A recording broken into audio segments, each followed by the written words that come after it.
உன் நடிப்பு நாடகம் எல்லாம் எனக்கு நல்லா தெரியும்டி. இப்ப நீ அழுதனா நம்பிட போறேன் நானு. இப்ப நீ கையெழுத்து போடுற, கையெழுத்து போட்டு இதோட முடிச்சுக்கிற, இல்லனா என்ன ஆகும் தெரியுமா அப்படின்னு புதுசா ஒரு ஷாக்கான ஆதாரத்தையும் ஒரு பயங்கரமான திருப்பத்தையும் கொடுக்க போற சரவணனும் அதுக்கப்புறம் நடக்க போற விஷயங்களுக்கான ப்ரெடிக்ஷன் தான் இது. ஸோ இப்போ தங்கமயில் இப்போ வந்து அநியாயத்துக்கு வந்து சில விஷயங்கள்லாம் வந்து பண்ணதுக்கு அப்புறம் இப்போ ரொம்ப வருத்தப்பட்டு இருக்காங்க அவங்க அம்மா கிட்ட. அம்மா நீ என்ன வெளில துரத்துறாங்கிறத கூட ஓகேம்மா, ஆனா நிஜமாவே வந்து நம்ம பண்ணது தப்பு தானம்மா, நம்ம பொய் சொல்லி தானம்மா கல்யாணம் பண்ணோம், யார் பண்ண சொல்லலை யார் சொல்லலைங்கிற எல்லாமே பொய்யுமா. அவங்களுக்குன்னு ஒரு எதிர்பார்ப்பு இருக்கும்ல, அவர் ஒரு எதிர்பார்ப்போட தானே வந்து ஒரு பொண்ணை கல்யாணம் பண்ணியிருப்பார், அது எல்லாமே பொய்யா சொன்னா அவங்க எப்படிமா ஏத்துப்பாங்க.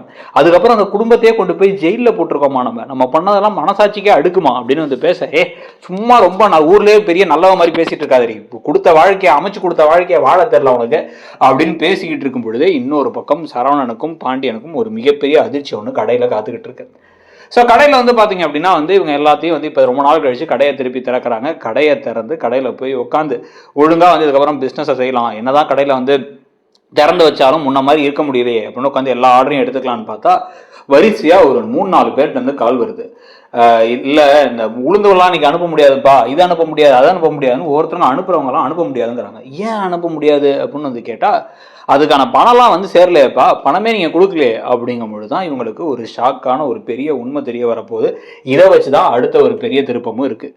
உடனே என்ன நடக்குதுன்னு ஒன்றும் புரியாமல் வந்து என்னது பணம் அனுப்பலையா, எல்லாம் எப்போ அனுப்பியாச்சு, கடையில் வந்து வாங்கிக்க சொன்னேன் என்னாச்சு அப்படின்னு வந்து கேட்க உடனே அந்த கணக்குலாம் இருக்கேனா உங்களால் கொடுத்தமே அப்படின்னா வந்து அதெல்லாம் ஒன்றும் நீ கொடுக்கலப்பா, அந்த வாரம் வந்து 10,000 தரேன் நீங்கள், நானும் வந்தால் வந்து கடையில் இது இப்போ இல்லை அப்புறமா தரோம் அப்படின்னு போயிட்டீங்க, அப்புறம் வந்து பார்த்தா கடை மூடி இருந்துச்சு அப்படின்னா இப்போ இல்லை அப்புறம் தரேன்னு சொன்னோமா, யார் சொன்னா அப்படின்னு வந்து கேட்டால் நீ இல்லைப்பா இன்னொரு ஒரு ஆள் இருந்தாரு, அவர் யாரும் கேட்டதுக்கும் சம்மந்தினாரு அப்படிங்கும்பொழுது தான் இவங்களுக்கு ஷாக்கான ஒரு உண்மை ஒன்று புரியுது. ஒரு 10,000 ரூபா ஒருத்தர்கிட்ட வாங்கி அதை வந்து அப்படியே பாக்கெட்டுக்குள்ளே வச்சுக்கிட்டாங்க. அதை வச்சு தான் வந்து சீர் செஞ்சாங்க தங்கமயிலுக்கு. இது மட்டும்தான் நடந்த ஒரே தப்பு அப்படின்னு நினச்சிக்கிட்டு இருந்தா இப்போ தான் ஒவ்வொருத்தங்களுக்காக கால் பண்ணி கேட்கும் பொழுது ஒன்று புரியுது. எல்லாருமே வந்து சம்மந்திட்ட கொடுத்தோம்பா, அது சரவணனோட சம்மந்தி இருந்தாரு, அந்த தங்கமயிலோட அப்பாட்ட கொடுத்தோம்பா, அந்த தங்கமயில் இருந்துச்சு அப்படின்னு வந்து ஒவ்வொருத்தங்களா சொல்லும் பொழுது தான் தெரியுது.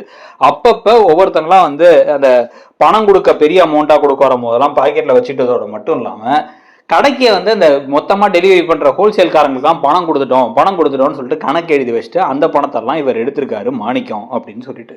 இப்போ அதனால கடைக்கு வர வேண்டிய ஜாமான் வரல, வரவங்கலாம் வந்து என்னப்பா என்ன ஜாமான் வேணும் அப்படின்னு வந்து கேட்கும் பொழுது ஜாமான் இல்லைன்னு உடனே என்ன பண்ணுறாங்க அப்படின்னா என்ன பண்ணுறதுனே ஒன்றும் புரியாமல் கடைக்கு வந்து அவங்களை திருப்பி அனுப்புனா எப்படா நல்லா இருக்குமாடா அப்படிங்கிற பொழுது கரெக்டாக அங்கே வராரு பழனிவேல்.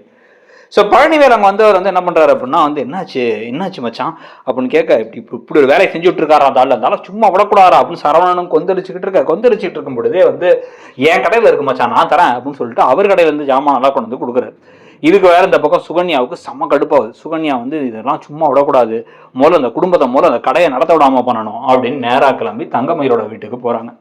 தங்கமயிலோட வீட்டுக்கு போயிட்டு என்ன மயில என்னங்க இப்போ இங்கேயே இருந்தால் முடிஞ்சா அடுத்த கட்டமாக என்ன பண்ணணும்னு பார்க்கணும், நீ இடத்துக்கு ஏதாவது ஒரு கேஸை போட்டால் தான் இதெல்லாம் நடக்கும், நீ இப்படியே அமைதியாக இருந்தனா அழுதுகிட்டு இருந்தனா உன்னை சேர்த்துக்க மாட்டாங்க, இப்போவே வந்து சரவணனுக்கு வேற பொண்ணு பார்க்கலாம்லாம் பேசிக்கிட்டு இருக்காங்க அப்படின்னா அவங்க இன்னும் ரொம்ப அழ ஆரம்பிக்கிறாங்க. பாத்தியா இதைத்தான் நான் சொன்னேன், அவனுங்க உன்னை தூக்கி போட்டு கருவேப்பிலை மாதிரி தூக்கி போட்டு அடுத்த வேலையை பார்த்து போயிட்டே இருப்பானுங்க அப்படின்னு சரவணனோட இந்த பக்கம் வாக்கியமும் பேசிக்கிட்டு இருக்கும் பொழுதே வந்து பார்த்தீங்கன்னா கதவை தட்டுற சவுண்டு கேட்குது. கதவை தட்டுற சவுண்டு கேட்டுன்னு வெளில வந்து திறந்து பார்த்தா சரவணன் நின்றுட்டு இருக்காரு. சரவணன் மட்டும்தான் நிற்கிறாருன்னு பார்த்தா உள்ள பாண்டியனும் உள்ளார வந்து வந்து என்னாச்சு என்ன விஷயம் அப்படின்ட்டு உள்ளார வந்துட்டு சம்மந்தி இப்போவாச்சும் சொல்கிற சம்மந்தி, நாங்கள் தெரியாம தான் பண்ணிட்டோம் சம்மந்தி, ஏதோ ஒரு ஆசையில், அதே சமயத்தில் என் பிள்ளை நினச்சி பாவம் அவள் வயசாகிட்டே போகுதுன்னு போய் சொல்லிட்டோம், அவளை ஏற்றுக்கோங்க சம்மந்தி அப்படின்னு இந்த பக்கம் மாணிக்கம் பேசிக்கிட்டே இருக்க அதுக்கு தான் வந்திருக்காங்க பாக்கியம், கண்டிப்பாக அதுக்கு தான் வந்திருப்பாங்க, நல்ல முடிவு எடுத்திருப்பாங்க போல அப்படின்னு பேசிக்கிட்டே வரும்பொழுது சப்புன்னு ஒரு சவுண்டு. என்னடா வந்து பார்த்தா மாணிக்கத்தை ஒரு பலான்னு விடுறாரு. இந்த பக்கம் பாண்டியன் விட்டுட்டு வாயை திறந்த கொன்றுவேன் அப்படிங்கிறாரு. உடனே வந்து நல்ல வேலைப்பா நீங்க அரைஞ்சிட்டீங்க, இல்லைன்னா நான் வயசுக்கு மீறி நான் தான் அறைய வேண்டியது இருக்கும் அப்படின்னு சரவணன் சொன்னோன்னே எல்லாம் ஷாக் ஆகி பார்க்குறாங்க. என்ன வீடு போகுது அவர் அடிக்கிறீங்களா அப்படின்னு வந்து கேட்க அப்பா அப்படின்னு இந்த பக்கம் தங்கமயில் கத்த சுகன்யா திருதுன்னு முடிக்கிறாங்க. சுகன்யா அங்கே இருக்கிறத வேற இவங்களும் பார்த்துட்டு இருக்கும் பொழுதே வந்து டக்குன்ட்டு வந்து இந்த மாதிரி கடைக்கு இது வரைக்கும் வந்து ஹோல்சேல்காரங்களுக்கு கொடுக்க வேண்டிய காசை கொடுக்கல, டீலர் கொடுக்க வேண்டிய காசை கொடுக்கல, அது இல்லாமல் வந்து கடையில் வந்த காசை வேற எடுத்திருக்கேன். இப்போ தான் கணக்கு எல்லாத்தையும் போட்டு பார்த்தா கிட்டத்தட்ட 80,000 ரூபா பணத்தை வந்து மொத்தமாக கொடுக்காம விட்டுருக்க, எல்லாத்தையும் நீ எடுத்திருக்க. ரூபாய் பணம் எங்கே போச்சு, இப்போ ரூபாய் பணத்தை கொடுக்குறியா இல்லை என் கடையில் கையாடல் பண்ண அப்படின்னு சொல்லிட்டு கேஸ் போடவா அப்படின்னு வந்து கேட்கும்பொழுது வந்து ஐயோ அப்படின்ட்டு திரும்பி பார்த்தோன்னு 80,000 எடுத்தியா அப்படின்னு அவங்க அம்மா ஷாக் ஆகுறாங்க. அவங்க அம்மாட்ட அப்பப்போ பணம் கொடுத்துருக்காரு, ஆனால் வந்து பாக்கியத்துக்கிட்ட 80,000ங்கிற மேட்டரை சொல்லலை. அவர் திருன்னு முடிக்கிறாரு.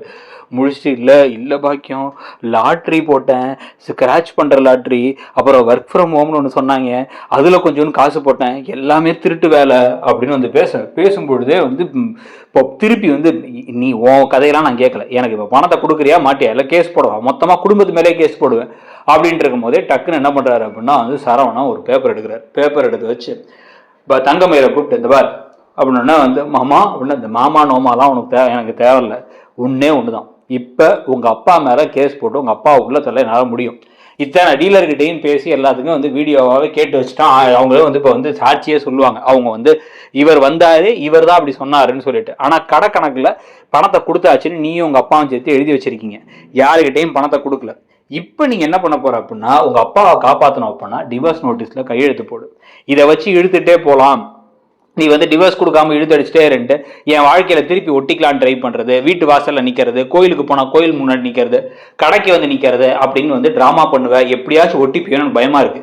என் வாழ்க்கையில நீ திருப்பி வந்தனா என் வாழ்க்கையை முடிச்சுக்கிறத தவிர எனக்கு வேற வழியே கிடையாதுன்னு எனக்கு தெரியும். இப்போ நீ என்ன பண்ற, இந்த டிவோர்ஸ் நோட்டீஸ்ல கையெழுத்து போடுற அப்படின்னா வந்து மாமா அப்படிங்கும் போது யோ இப்போ நம்ம பொண்ணு வாழ்க்கையே போயிடும் போல இருக்கியான்னு இந்த பக்கம் பாக்கியமோ மாணிக்கமோ அழுதுட்டு இருக்க. இந்த பாரு கையெழுத்தை போட்டு கொடுத்துட்டு போயிட்டே இல்லை அப்படின்னா இதை நான் கண்டிப்பா விட மாட்டேன். உங்க அப்பா நீயும் தான் அங்கே இருந்திருக்க, உங்க 2 பேர் மேலேயும் கேஸ் போடுவோம், இது இல்லாம அந்த நகை மேட்டர்லையும் கேஸ் போடுவோம் அப்படிங்கும் பொழுதே வந்து பாண்டியன் பாக்குறாரு. பார்த்து நான் அந்த குடும்பத்து மேல இது என்ன இருந்தாலும் சரி, நம்ம வந்து துஷ்டனை கண்டா தூர விலகி போயிடலாம், சாக்கடையில கல்ல விட்டுருந்தா நம்ம சட்டம் மேலதான் அழுக்கப்படும் பேசாம இருந்தேன். ஆனா பேசாம இருக்கிறதுக்கு தெரியுது நீங்க எவ்வளவு பெரிய கேவலமான வேலையெல்லாம் செஞ்சிருக்கீங்கன்ட்டு. தங்க நகை போட்டதுல பொய் சொன்னீங்க, ஓகே சரி, பொண்ணோட கல்யாணத்துக்காக பண்ணீங்கன்னு வச்சுக்கலாம், வயசு போய் படிப்பு போய். ஆனா பாவம்னு சொல்லிட்டு கடையில கூப்பிட்டு உட்கார வச்சா பழனி வேலை நோகடிக்கிற மாதிரி பேசி பழனி வேலை போக வச்சது மட்டும் இல்லாம வந்து கடையில இருந்தே பணம் திருடிருக்கனா எவ்வளவு கேவலமான ஜென்மங்களா இருப்பீங்க நீங்களாம், சி தூ அப்படின்னு பாண்டியன் பேசும்பொழுது இப்ப நீ கையெழுத்து போடுறியா இல்ல போலீஸை வர வைக்கட்டுமா அப்படின்னு வந்து பேசிட்டு இருக்கும்போது சுகன்யா திரு முடிச்சு இவங்களுக்கு ஏதாவது ஹெல்ப் பண்ணலாமா, ஏதாச்சும் லைட்டா போட்டு கொடுத்து பெருசாக்கலாமா, இப்ப இந்த பக்கம் மொத்தமா முடிச்சுட்டா அவனுங்க கடையை வந்து நல்லபடியா நடந்தா நம்ம கடையை ஒண்ணும் இல்லாம போயிடும், நம்ம கடை ஜாமான வேற அவர் கொண்டு போய் கொடுத்துக்கிட்டு இருக்காரு, நம்ம கடை இல்லாம திருப்பி அந்த வீட்டுக்கே போயிடும் அப்படின்னு சுகன்யா ஒரு பக்கம் யோசிக்க. இன்னொரு பக்கம் வந்து பாத்தீங்க அப்படின்னா தங்கமயில் இப்ப அழுதுகிட்டே வந்து என்ன பண்றதுன்னு தெரியாம இருக்கும்பொழுது பேனாவை பிடிச்சு கையெழுத்த போடு அப்படின்னு வந்து சரவண மிரட்டன். இப்ப கையெழுத்த போடுவாங்களா மாட்டாங்களா, இல்ல இந்த விஷயத்துல இவ்வளவு பெரிய தங்கநகை மேட்டர் வந்து சிக்கினதுக்கு அப்புறமா, அதுக்கப்புறம் பண மேட்டர் சிக்கினதுக்கு அப்புறமா இதை வச்சு எப்படி வந்து இந்த அது சாதகமா சரவணா தனக்காக செஞ்சுப்பாரு, இல்ல சரவணா கொஞ்சம் பேக்குத்தனமா சரவணம் பாண்டியெல்லாம் நல்லவங்களா விட திருப்பி ஏதாச்சும் ஒரு பொய்யை சொல்லி இந்த பக்கம் இந்த வீட்டுக்குள்ளே தங்கமயில் வந்துருவாங்கன்னு நினைக்கிறீங்களா அப்படிங்கிறதையும் சொல்லுங்க. அப்படியே வந்து மகாநதி உட்பட மற்ற சீரியலுக்கான ப்ரெடிக்ஷன்ஸையும் பார்த்துட்டு நம்ம சேனலை சப்ஸ்கிரைப் பண்ணல நீங்க என்ன அப்படின்னா சப்ஸ்கிரைப் பண்ணிட்டு அந்த பெல் ஐக்கானையும் கிளிக் பண்ணிக்கோங்க. அப்பதான் நம்ம போட்ட வீடியோஸ் தான் உங்களுக்கு உடனுக்குடன் நோட்டிபிகேஷனோட வரும். தேங்க்யூ.